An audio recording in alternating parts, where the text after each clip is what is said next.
Hola, ¿qué tal? Espero que estén muy bien allá en sus casas. Es un gusto verlos en una edición más de Buena Vida, una coproducción entre 13 Costa Rica Televisión y la Asociación Gerontológica Costarricense.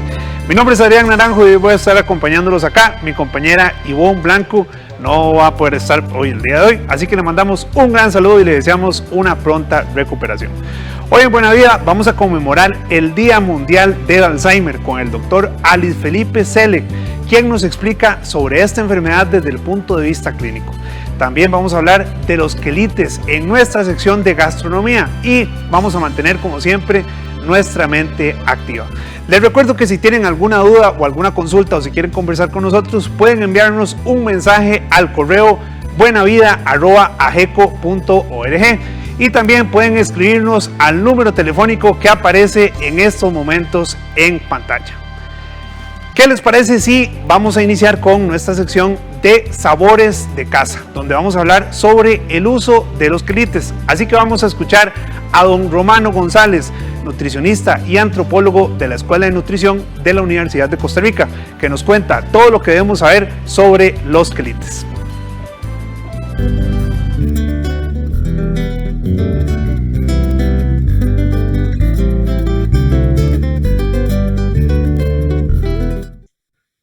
La palabra quelite es muy interesante porque es de un idioma de lo que hoy es México, que es el idioma náhuatl.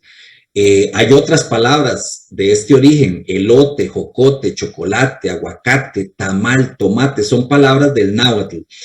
Quelite significa comestible. En México le dicen quelites a una gran variedad de plantas, generalmente de hojas o de flores comestibles. Pero en el caso de Costa Rica le decimos quelite a los quelites del ayote, a los quelites del chayote, y en la zona de Guanacaste también se le conoce como quelite al arbolito de chicasquil o chaya. Ya voy a hablar de estos. Los quelites del ayote o del chayote son las hojas tiernitas y los zarcillos con los que la planta se agarra, porque son como enredaderas. Esos son los quelites, son comestibles. Ambas plantas tienen mucho aprecio entre la población, pero no es solo por los quelites, es porque son plantas de las que se aprovecha prácticamente toda la planta. Del chayote, los quelites, el chayote tierno, el chayote sazón, la semilla que llamamos pepa del chayote y la raíz del chayote. En el caso del ayote se come los quelites, se comen las flores, se come el ayote tierno y se come el ayote sazón y se comen también las semillas. Es decir, el quelite no está solo en la planta. Aportan importantes nutrientes en la alimentación, pero sobre todo aportan variedad a la alimentación. El otro quelite que les mencionaba es el arbolito que también llamamos chicasquil o chaya. Se comen las hojas de este arbolito, son muy nutritivas, muy ricas en proteína.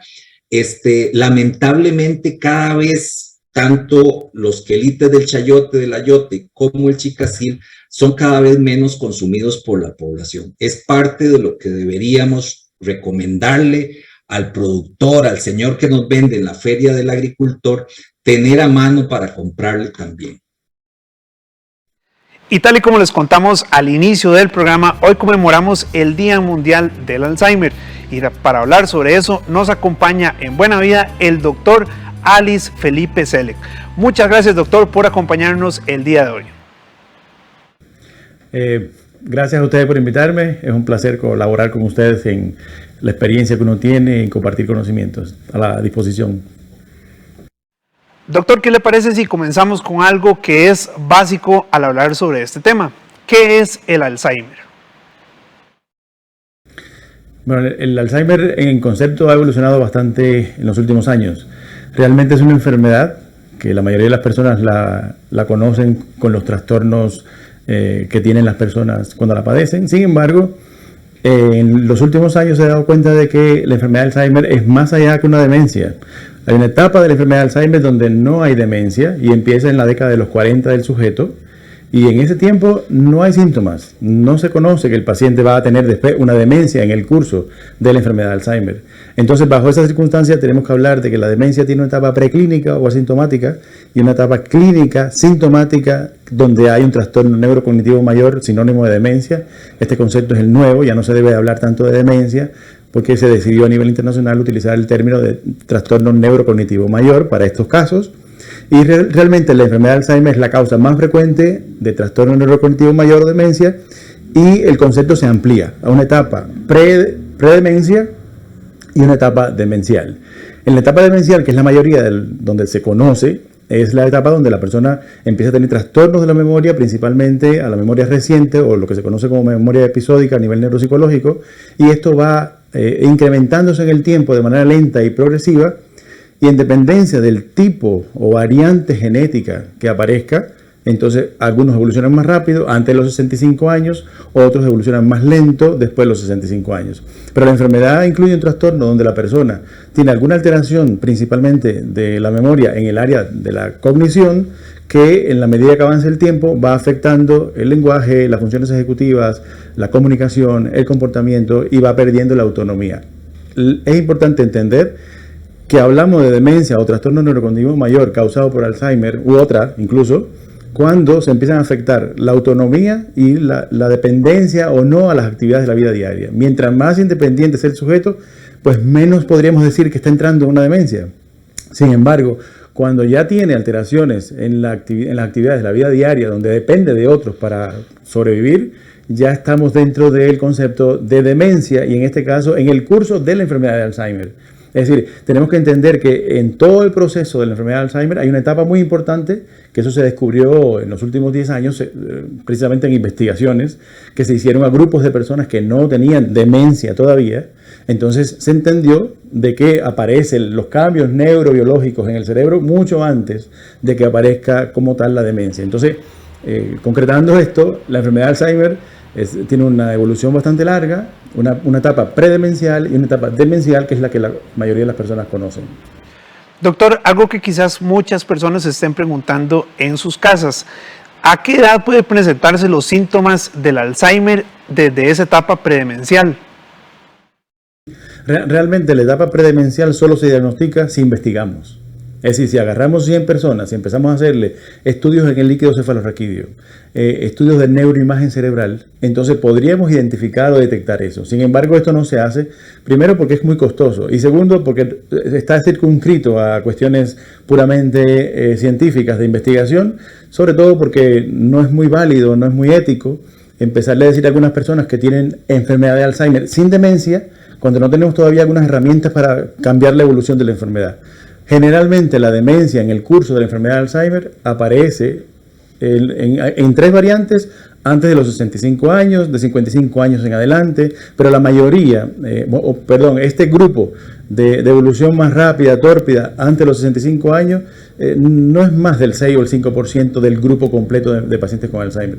La mayoría presenta una enfermedad de Alzheimer esporádica familiar, que no se ve en toda la familia, que es esporádica y que es como por una mutación después de los 65 años. Y esto es lo más frecuente que vemos. Doctor, ¿este padecimiento es hereditario? Y si fuera así, ¿qué se puede hacer para prevenirlo? 2 preguntas importantes. Yo creo que la parte genética deberíamos de preocuparnos menos, porque cuando hablamos de mutaciones no necesariamente tienen que ser hereditarias. Sin embargo, hay menos de un 5% que sí es hereditario, pero tendríamos que verlo en todas las generaciones. Es decir, en los abuelos, en los bisabuelos, en los hermanos del paciente que estamos viendo hoy, donde sí marca una conducta genética que vemos que se repite en la familia.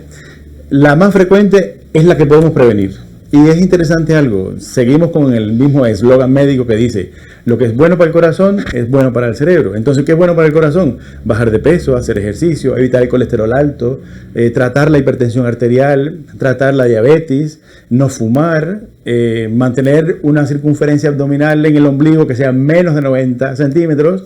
Y esos factores son determinantes incluso para la aparición de la enfermedad de Alzheimer, porque la empujan a que se manifieste y favorece la mutación que genera la enfermedad de Alzheimer esporádica familiar, que en última instancia se trata de una proteinopatía, que es como se conocen las enfermedades neurodegenerativas en el argot, digamos, más molecular, más bioquímico. ¿Qué significa esto?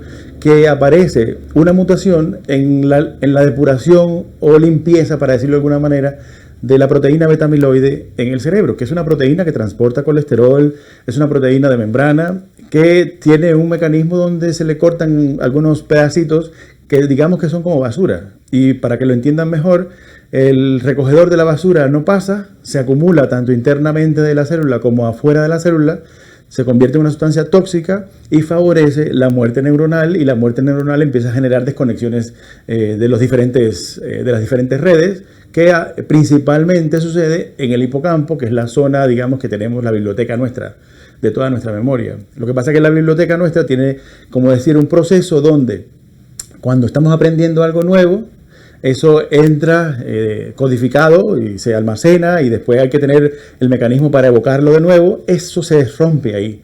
Y entonces, en la medida que avanza la toxicidad de la proteína, pues entonces se incrementan más los daños neuropsicológicos o neurobiológicos con manifestaciones de las que conocemos, es decir, donde el paciente repite mucho lo mismo, se le olvidan las cosas de manera inmediata, puede no acordarse de nombres, y además se desorienta a nivel temporal, a nivel espacial, pierde la cronología de los eventos, y ese tipo de situaciones empieza a afectar su cotidianidad. Una pregunta fácil para poder identificar si hay algún problema de esto es preguntándole a una persona: si usted está en una esquina de una calle en San José, donde hay un semáforo peatonal y un semáforo de autos, ¿cuándo usted pasaría a la calle? Esa pregunta, igual que hacer el dibujo del reloj, es bastante compleja y necesita un montón de elementos neuropsicológicos para poder enfocar en ejecutar la tarea. Entonces, la persona que tiene este problema tiene también alteraciones, no solamente digamos que en esto que estoy diciendo, en la función ejecutiva, que es la capacidad que uno tiene para organizar y dirigir la conducta en resolver una tarea, sino que necesita tener memoria inmediata, memoria semántica, conceptos del color de los semáforos para poder resolver la tarea. Cuando esto empieza a afectarse, ya son indicativos de que algo está pasando. Y creo que lo mejor que hay que hacer es tratar de valorarse con un médico, con un neuropsicólogo, con profesionales dedicados a esto que permitan la identificación del problema y empezar a hacer un plan estratégico para ver qué hacemos como familia y al sujeto también. Doctor, muchísimas gracias por esta información. No se nos vaya, que ya casi volvemos con usted porque tenemos que ir a una breve pausa. Pero por supuesto vamos a volver para hablar sobre este tema que nos interesa a todos nosotros. Nos vamos a ir, pero vamos a hacerlo con la tradicional trivia. ¿Qué les parece? ¿Cuántos de ustedes van a poder resolverla? Lo vamos a conocer a continuación.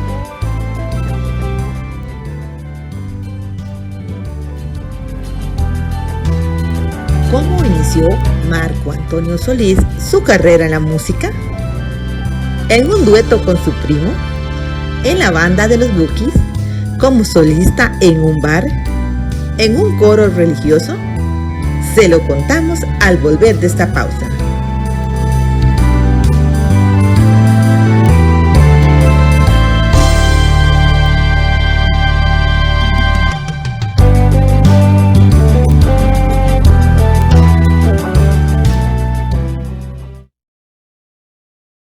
¿Quién iba a pensar que en octubre del 2019 íbamos a tener nuestro último paseo como familia? Ahora estos momentos que vivimos los atesoro profundamente. Alex murió a los 33 años. Gracias a que cotizó para la caja, mis hijos y yo quedamos protegidos y hemos salido adelante. Cotizar al IBM hace la diferencia. Esta semana en Global 3000, conozca una ciudad brasileña que enfrenta la pandemia con soluciones fuera de serie, mientras en Europa, la industria de la moda se vuelve cada vez más efímera. Global 3000, martes 21 de septiembre a las 10 de la noche. Solo en 13, Costa Rica Televisión. En nuestro espacio Arte 13 presentamos el Concierto Bicentenario, séptimo concierto temporada oficial Orquesta Sinfónica Nacional 2021. Este domingo 26 de septiembre a las 2:30 de la tarde. En 13, Costa Rica Televisión. Yo tengo una enfermedad crónica y prefiero estar bien en mi casa que en una sala de emergencias. Por eso me mantengo bien, tomo mi tratamiento completo, voy a mis citas médicas y estoy atenta a mis síntomas. Si usted también tiene una enfermedad crónica, cuídese. El uso adecuado de los servicios de emergencias nos beneficia a todos.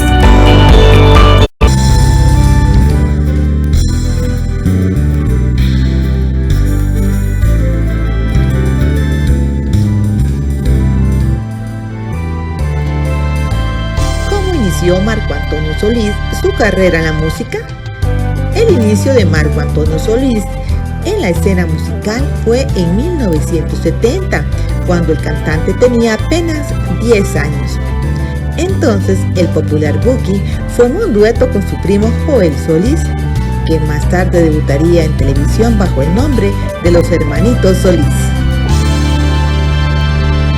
Bueno, y volvemos con esta interesante trivia para todos y todas los fans del Buki. Seguimos conversando con el doctor Luis Felipe Seller sobre el tema que estamos hablando hoy, del Día Mundial del Alzheimer. Doctor, quisiera preguntarle también, ¿el estrés y los malos hábitos alimenticios realmente pueden acelerar la aparición de esta enfermedad? Digamos que tiene que ver con un montón de cosas. Es decir, tiene que ver, el estrés aumenta el cortisol en el cuerpo. El cortisol es como si usted tomara prednisona todos los días, como si fuera asmático, y si cada uno de ustedes se pone a leer los efectos secundarios de la prednisona como medicamento, el cortisol en el cuerpo tiene muchos efectos negativos, independiente que tiene algunos positivos. Pero eso empieza a favorecer que suba la presión, que suba el azúcar, que engordemos, que no durmamos bien. Incluso hay una relación directa entre la apnea del sueño que puede darle a los gorditos, que dificulta la respiración, sube la presión, puede dar palpitaciones y afecta al cerebro y genera incluso microinfartos cerebrales. De hecho, es muy frecuente encontrar microinfartos cerebrales relacionados con el Alzheimer o no, y parece que esta enfermedad de pequeños vasos también favorece la aparición de Alzheimer o ella per se la aparición de un trastorno neurocognitivo o demencia de tipo vascular. Casualmente hace poco estaba viendo una charla sobre el trastorno neurocognitivo vascular que provoca depresión.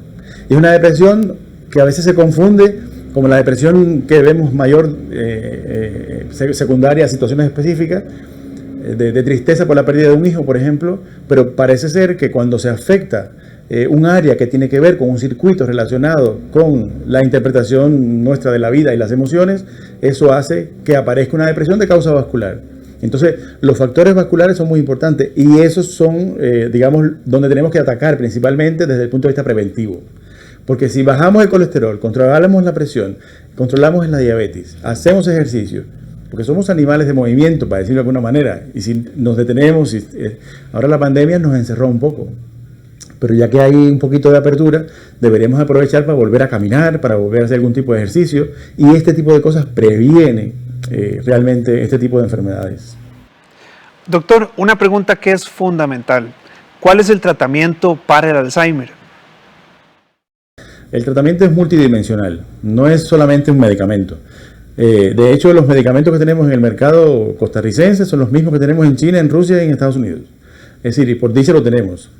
Sin embargo, son un poco caros, son un poco difícil de accesar. El Seguro Social tiene algunos y digamos que estos tres medicamentos lo que hacen principalmente es enlentecer el proceso de la evolución de la enfermedad, pero hasta ahora ninguno detiene la evolución de la enfermedad. Hay un anticuerpo monoclonal que se descubrió, hubo muchas muchos laboratorios que han hecho anticuerpos monoclonales para reducir la toxicidad del beta-amiloide, que es la proteína que se acumula en el cerebro.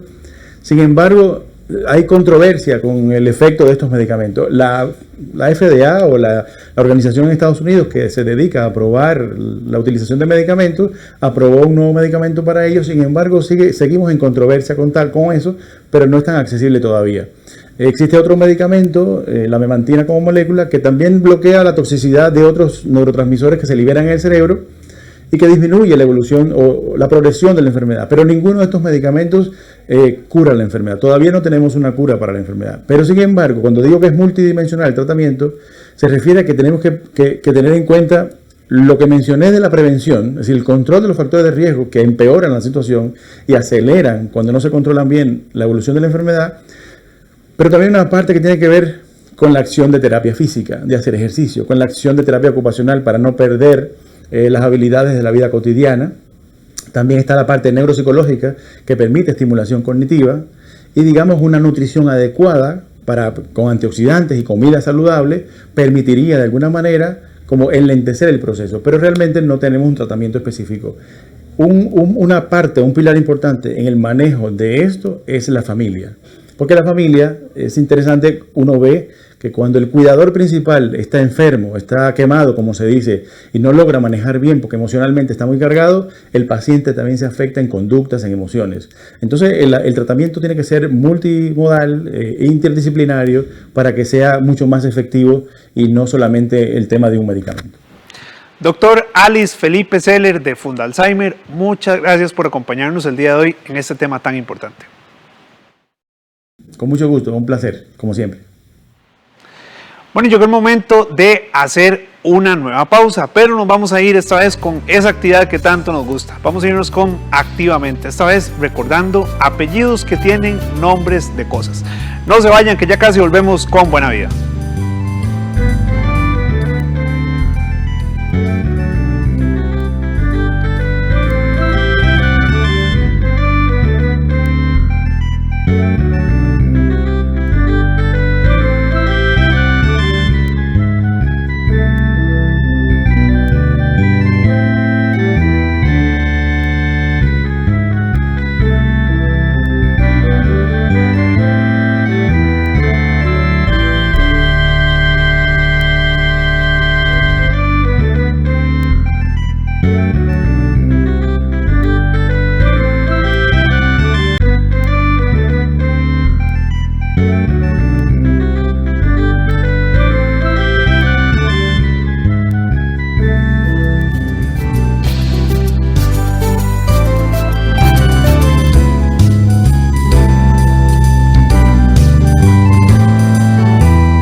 Yo tengo una enfermedad crónica y prefiero estar bien en mi casa que en una sala de emergencias. Por eso me mantengo bien, tomo mi tratamiento completo, voy a mis citas médicas y estoy atenta a mis síntomas. Si usted también tiene una enfermedad crónica, cuídese. El uso adecuado de los servicios de emergencias nos beneficia a todos.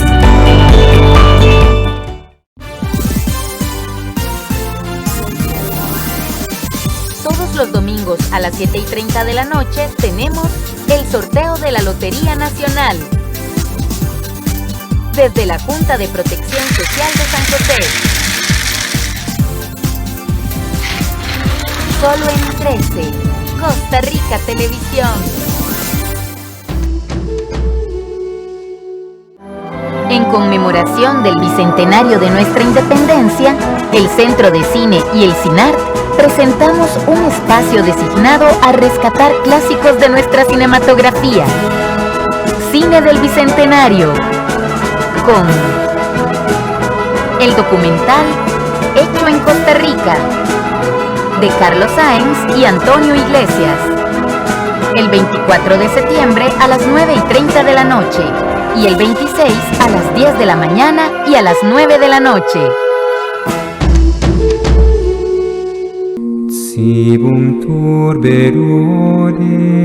La Sagrada Eucaristía desde nuestra Catedral Metropolitana. De lunes a viernes a las 5 de la tarde. Aquí en 13, Costa Rica Televisión.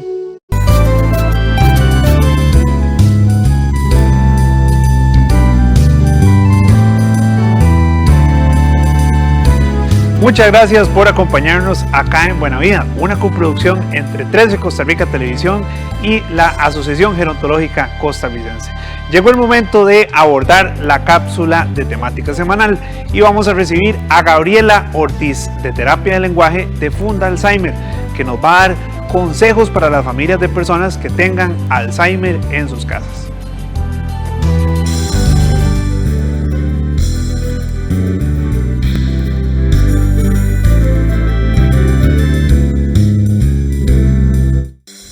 Buenas, ¿qué tipo de textura alimenticia puede consumir un paciente con problemas de alimentación? Mi nombre es Gabriela Ortiz, soy terapeuta de lenguaje, especialista en adultos mayores con síndromes demenciales y colabora para la Fonda Alzheimer como parte de su comité científico.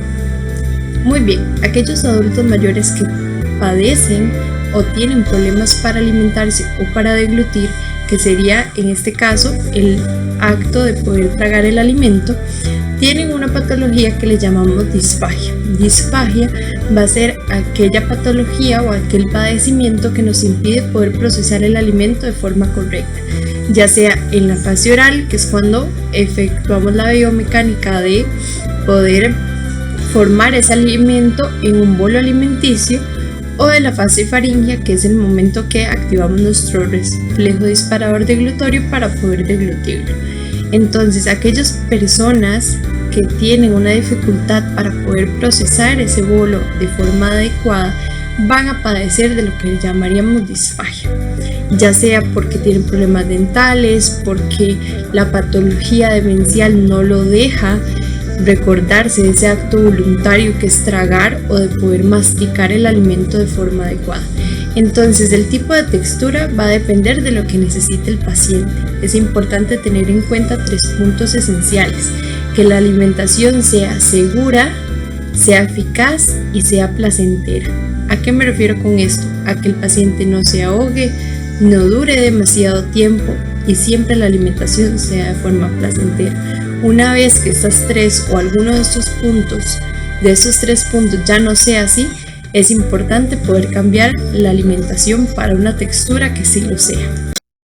Bueno, y con estos importantes consejos llegamos al final del programa del día de hoy. Nada más quiero decirles que si tienen alguna duda sobre alguno de los temas que conversamos en el programa Buena Vida del día de hoy, no duden en llamarnos al teléfono 2542 4500. Mi nombre es Adrián Naranjo y ha sido un gusto acompañarlos acá en esta tarde en Buena Vida. Les recuerdo que mañana su cita también es a las 4:30 acá por 13 Costa Rica Televisión. Cuídense montones y nos vemos en otra edición.